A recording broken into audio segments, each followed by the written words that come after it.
তো আমি একটু লজ্জা পাই, বিব্রত বোধ হয় আমার অ্যাওয়ার্ড নিতে, কারণ আমার জাস্ট পথ চলা শুরু আসলে মিডিয়াতে, দুটো সিনেমা করেছি।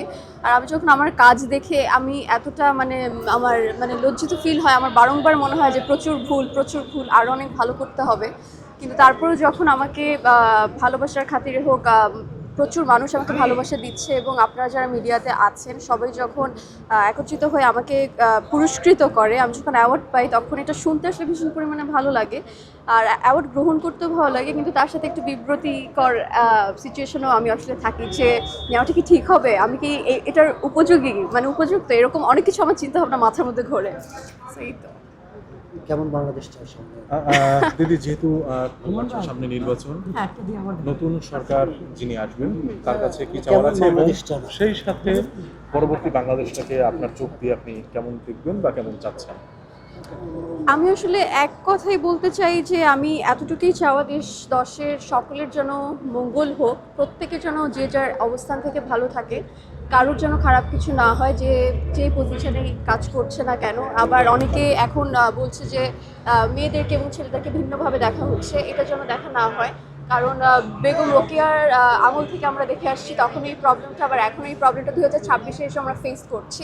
তো আমাদের জেনারেশন পাল্টেছে, আমাদের সময় বদলেছে, অনেক কিছু আপডেট হয়েছে, কিন্তু আমাদের মন মানসিকতা যদি আপডেট না হয় আসলে, তাহলে খুবই মুশকিল। শুধু এতটুকুই বলবো যে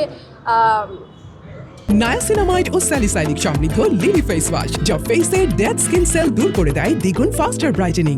দিন শেষে যেন আমরা সবাই ভালো থাকি, যে সরকারি আসুক না কেন, দেশটাকে যেন সুন্দর করে গুছিয়ে আমরা যেন দিন শেষে এতটুকুই শান্তিতে যেন আমরা ঘুমাতে পারি, আমাদের যেন কোনো টেনশন না থাকে। সকালে আমার বাচ্চা ঠিকমতো স্কুলে যেতে পারবে কিনা, আমি অফিসে যেতে পারবো কিনা, আমার কর্মস্থলে আমি কাজটা ঠিকমতো করতে পারবো কিনা, সে মেয়ে হোক ছেলে হোক, এই টেনশনটা নিয়ে আমরা আসলে ঘুমোতে চাই না। তো যেই আসুক না কেন যেন শান্তিপূর্ণ দেশ গঠন করতে পারে, এতটুকু চাওয়া। ভোটের দিন নিয়ে কি আমি আসলে এখনো জানি না, কারণ আমার তো মাঝখানে আমি এখন বলতে পারছি না আসলে, কারণ আমার বাড়ি তো খুলনায়, তো আমার ভোট দিতে গেলে খুলনা যেতে হবে। তো ওই টাইমটা ম্যাচ করে খুলনায় যাওয়া আসে, তারপরে আমি আপ্রাণ চেষ্টা করবো ভোট দেওয়া উচিত নাগরিক হিসাবে। তো এতটুকু বলতে দিদি, লাস্ট কোশ্চেন, ফ্যাশনের দিক থেকে আপনাকে ভিন্ন ভিন্ন লুকে আমরা সব জায়গায় দেখতে পাই, যখন আমরা দেখি আপনি আলাদা লুকে থাকেন, সেক্ষেত্রে আজকে শাড়ি পরে এসেছেন, এটার কারণটা কি? এর আগে তো অন্য ধরেন এছাড়া হেভি ওয়েট ড্রেস যেটাকে বলে, আমরা দেখি যে আপনি পড়তে অভ্যস্ত, সেখান থেকে আজকে শাড়ি কেন? আসলে আমি তো একজন ফ্যাশন ডিজাইনার, আমি গ্রাজুয়েশন করেছি ফ্যাশন ডিজাইনিং নিয়ে।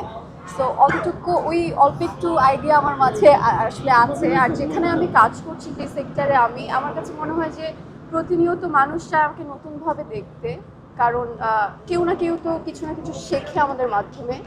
তো আমি চাই যে দিন শেষে মানুষ যেন আমার থেকে কিছু শিখুক বা নতুনত্ব কিছু পাক।